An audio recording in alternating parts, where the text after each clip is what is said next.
1. 인체는 이른두 종류의 미네랄을 필요로 한다.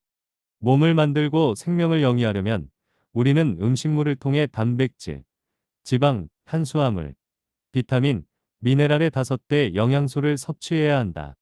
그 중에서도 미네랄은 화학적인 구조가 단백질, 지방, 탄수화물, 비타민과 상당히 다르다.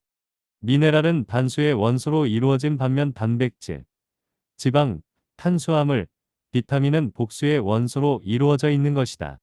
그렇다면 원소란 무엇일까?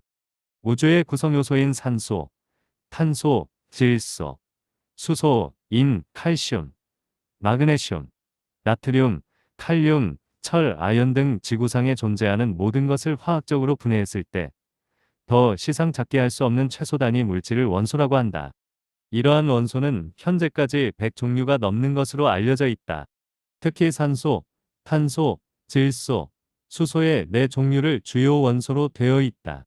이들 원소 중에서 산소, 탄소, 질소, 수소를 뺀 나머지 원소가 미네랄이다.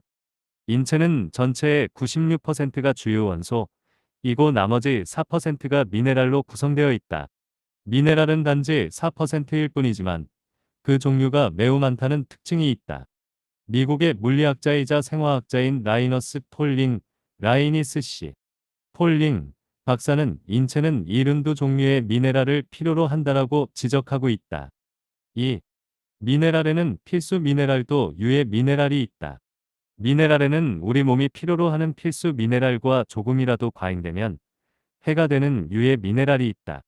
유해 미네랄 중에서 대표적인 것은 수은과 카드뮴, 납, 비소 등의 중금속과 알루미늄 등의 경금속이다. 인체에 유해한 미네랄이란 진화 과정에서 인간의 몸에는 사용할 수 없는 불필요한 미네랄이라는 의미다. 물론 인간에게 불필요해도 다른 생물에게는 필요할 수도 있다.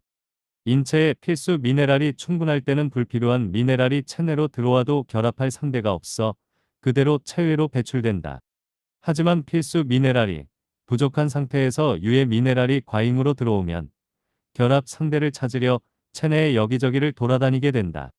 그리고 필수 미네랄이 부족한 세포와 조직 등을 찾아내 그곳에 정확히 많은 장애를 초래하는 원인이 된다. 예를 들어 필수 미네랄 중에 하나인 철이 체내로 들어오면 헤모글로빈의 성분이 되는 보조 효소로서 효소로 편입되는 것처럼 체내에는 결합할 상대가 있다. 그런데 철이 부족해지면 화학적으로 비슷한 성질을 가진 수은 등이 이를 대신하게 된다. 이로써 수많은 건강장애가 일어난다. 3. 위험 수준에 이른 수은의 체내 축적. 오늘날에는 대기오염과 수질오염, 토양오염, 식품오염 등이 증가하면서 체내로 들어오는 유해 미네랄이 계속해서 늘어나고 있다.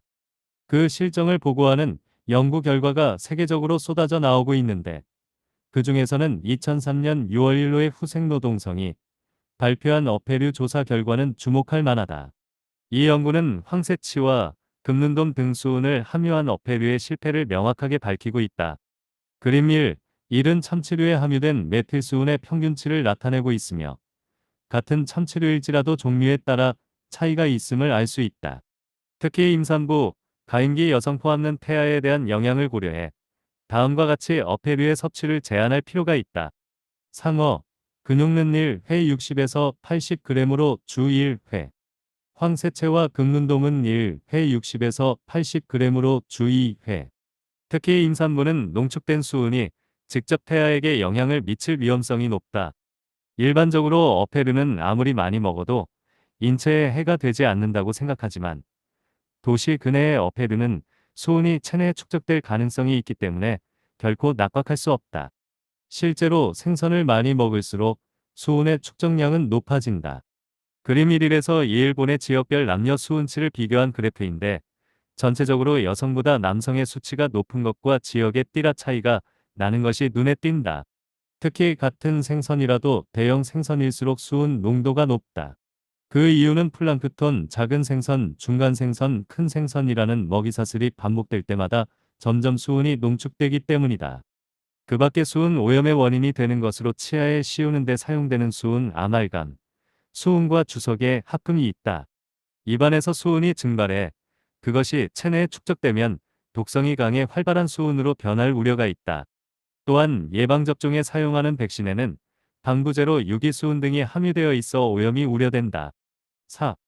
세계적으로 진행되고 있는 체내 오염. 체내로 들어온 납은 체외로 배출되기 힘들며 체내에 조금씩 축적된다. 납이 체내로 들어오는 주된 경로는 납이 함유된 배기가스를 들이마시거나 수도관에서 녹아나온 납을 함유한 물을 마시는 것 등을 들 수 있다.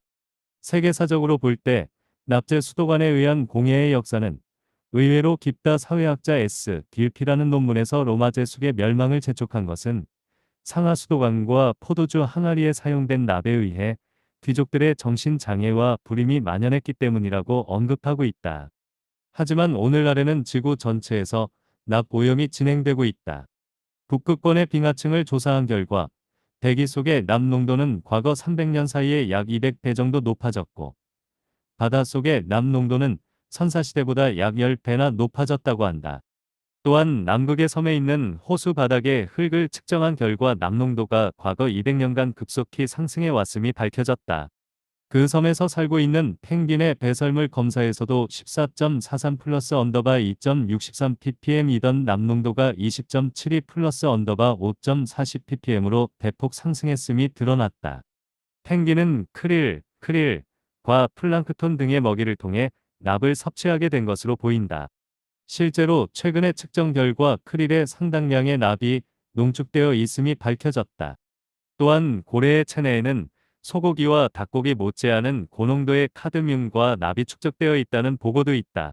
이는 고래가 먹는 어패류의 카드뮴이 증가하고 있음을 의미한다.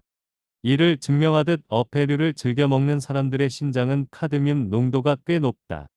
유해 미네랄의 오염은 바다 속만 진행되고 있는 것이 아니다. 야채 등의 잔류 농약에서 비소가 검출된 것도 결코 간과할 수 없는 문제다. 이처럼 우리를 둘러싼 환경 속에는 유해 미네랄이 다량으로 존재하고 있다. 이는 곧 자연 환경에서 생명의 양식을 얻어 살아가는 우리의 체내에도 유해 미네랄이 계속 축적되고 있음을 의미한다. 환경오염을 그대로 방치한다면 우리의 건강을 지키는 일도 어려울 수밖에 없다. 그렇기 때문에 내가 건강을 지키려면 덧셈 뿐 아니라 뺄셈의 생각도 필요하다고 제안하는 것이다.